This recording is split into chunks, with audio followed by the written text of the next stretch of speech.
পশ্চিমবঙ্গের প্রাক্তন মুখ্যমন্ত্রী মমতা বন্দ্যোপাধ্যায় চোরের রানী। ওনার রাজত্বকালে পশ্চিমবঙ্গে এমন কিছু চুরি হয়নি, এমন কোনো জিনিস নেই। চোখটা অবধি ওনার ওনার রাজত্বকালে চুরি হয়েছে। তাই চোরের রানী যখন রাস্তায় বেরোচ্ছে, জনরোষ হচ্ছে, জনরোষে উনি মারধর কাদা ফাদা খাচ্ছেন। উনি যতবার রাস্তায় বেরোবেন, উনি এত চুরি করেছেন, বাংলার মানুষ এত ক্ষিপ্ত হয়ে আছে, বাংলার সাধারণ মানুষ বেরোবে আর ওনাকে কাদা ছুড়বে। এটা কোনো আন্দোলন আপনারা দেখেছেন? আপনারা দেখতে পাননি।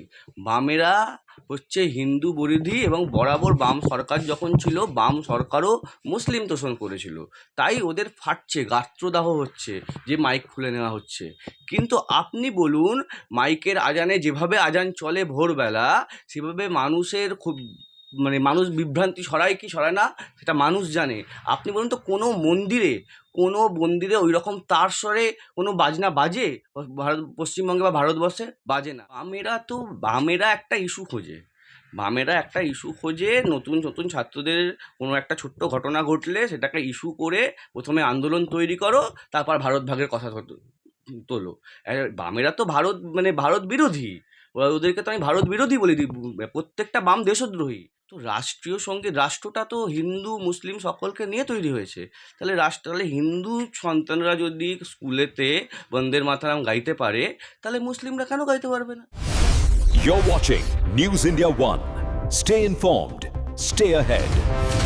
এমন কোনো প্রাক্তন প্রধানমন্ত্রী পশ্চিমবঙ্গের প্রাক্তন মুখ্যমন্ত্রী মমতা বন্দ্যোপাধ্যায় চোরের রানী। ওনার রাজত্বকালে পশ্চিমবঙ্গে এমন কিছু চুরি হয়নি, এমন কোনো জিনিস নেই। চোখটা অবধি ওনার রাজত্বকালে চুরি হয়েছে।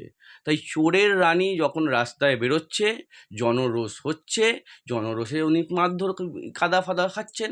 উনি যতবার রাস্তায় বেরোবেন, উনি এত চুরি করেছেন, বাংলার মানুষ এত ক্ষিপ্ত হয়ে আছে, বাংলার সাধারণ মানুষ বেরোবে আর ওনাকে কাদা ছুড়বে। এটাই ওনার ভবিতব্য। এত মাতামাতি, মানে মসজিদে দেখুন, বামেরা হচ্ছে ভারত বিদ্বেষী, প্রথম কথা। দ্বিতীয় কথা, বামেরা হচ্ছে হিন্দু বিরোধী। আপনি যখন দেখবেন এই ইলেকশনের আগে, যখন বারবার হিন্দুরা আক্রান্ত হচ্ছিল, বামেদের তরফ থেকে কোনো আন্দোলন আপনারা দেখেছেন? আপনারা দেখতে পাননি। বামেরা হচ্ছে হিন্দু বিরোধী, এবং বরাবর বাম সরকার যখন ছিল, বাম সরকারও মুসলিম তোষণ করেছিল।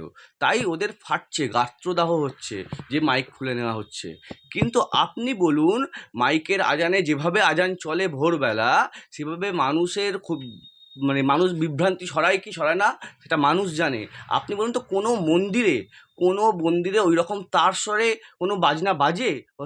পশ্চিমবঙ্গে বা ভারতবর্ষে বাজে না।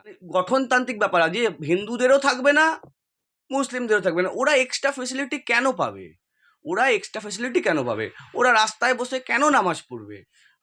কোনো হিন্দু তো রাস্তায় দাঁড়িয়ে বছরের পুজোর অকেশন ছাড়া তো কোথাও রাস্তায় দাঁড়িয়ে ওরা পুজো, রাস্তা বন্ধ করে পুজো করে না। আর যাও করে, পারমিশন নিয়ে করে। কিন্তু কটা আপনি দেখুন, ওরা রাস্তা নামিয়ে যে নামাজ পড়ে, রাস্তার মানুষকে যে অসুবিধার সৃষ্টি করে, কতদিন ওরা পারমিশন নেয়? ওরা পারমিশন নিত না। কিন্তু এখন বর্তমানে সনাতনের সরকার হয়েছে। আমরা হিন্দু হতে পারি, আমরা হিন্দু ধর্মকে সম্মান করি, আমাদের নিজের ধর্মকে। কিন্তু আমরা চাই যেন দুটো ধর্মের মানুষের ক্ষমতা সমান। মন্দিরে মাইক খুলে ফেলা হচ্ছে, এটাকে আমি স্বাগত জানাই। নিজ প্রশ্নপত্র ফাঁস নিয়ে সিজেপি আন্দোলন। বামেরা একটা ইস্যু খোঁজে। নতুন নতুন ছাত্রদের কোনো একটা ছোট্ট ঘটনা ঘটলে সেটাকে ইস্যু করে প্রথমে আন্দোলন তৈরি করো, তারপর ভারত ভাগের কথা তোলো। বামেরা তো ভারত বিরোধী। ওদেরকে তো আমি ভারত বিরোধী বলে দিই। প্রত্যেকটা বাম দেশদ্রোহী। ঠিক আছে? তাই ওরা স্লোগান তোলে ভারত ভাগের জন্য।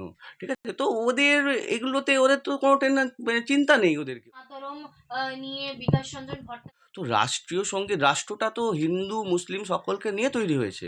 তাহলে হিন্দু সন্তানরা যদি স্কুলেতে বন্দের মাতরম গাইতে পারে, তাহলে মুসলিমরা কেন গাইতে পারবে না? মুসলিমরা গাইবে। কিন্তু ব্যাপারটা হচ্ছে, মাদ্রাসা যখন ছিল, মাদ্রাসাগুলোতে তো কোনোদিন তো দেশদ্রোহী জঙ্গি তৈরি আঁতুর ঘর হচ্ছে মাদ্রাসা। আমি বলি, মাদ্রাসা হচ্ছে জঙ্গি তৈরির আঁতুর ঘর ছিল। ঠিক আছে? এবং যারা জঙ্গি তৈরি করে, তারা তো বন্দের মাতরম গাইতে চাইবে না, দেশাত্মবোধক গান গাইতে চাইবে না।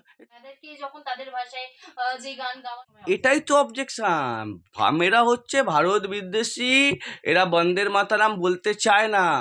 এরা বন্দের মাতারাম বলতে চায় না, তাই স্কুলে আর এরা ওই যে এখন যখন ভারতবর্ষের হিন্দুরা যখন একত্রিত হয়ে দেশের প্রতি দেশাত্মবোধক হয়ে পড়েছে খুব ভালোভাবে, তখন এরা কি করছে, এই মুসলিমদের মধ্যে কিছু অংশ এখনও দেখবেন তারা থাকে ভারতে, মন পড়ে আছে পাকিস্তানে, তাদের মধ্যে এই জিনিসগুলো ক্রিয়েট করে ভারত ভাগে দিয়ে ওরা ওদের অস্তিত্বটা বজায় রাখার চেষ্টা করছে। You're watching News India 1. Stay informed. Stay ahead.